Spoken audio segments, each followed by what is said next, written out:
Alrighty, now let's learn about the concept of B2C scenarios. B2C stands for business to consumer.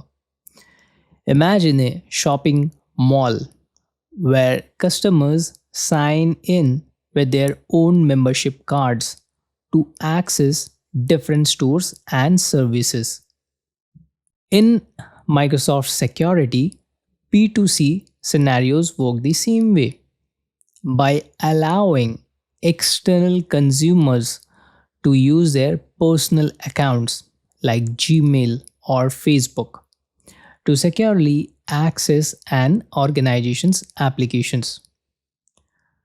Microsoft Entra ID manages these identities, ensuring smooth sign in experiences while applying security policies such as multi factor authentication MFA or conditional access. This lets businesses serve millions of customers safely without mixing them into company's internal employee directory. Let's meet in our next lecture.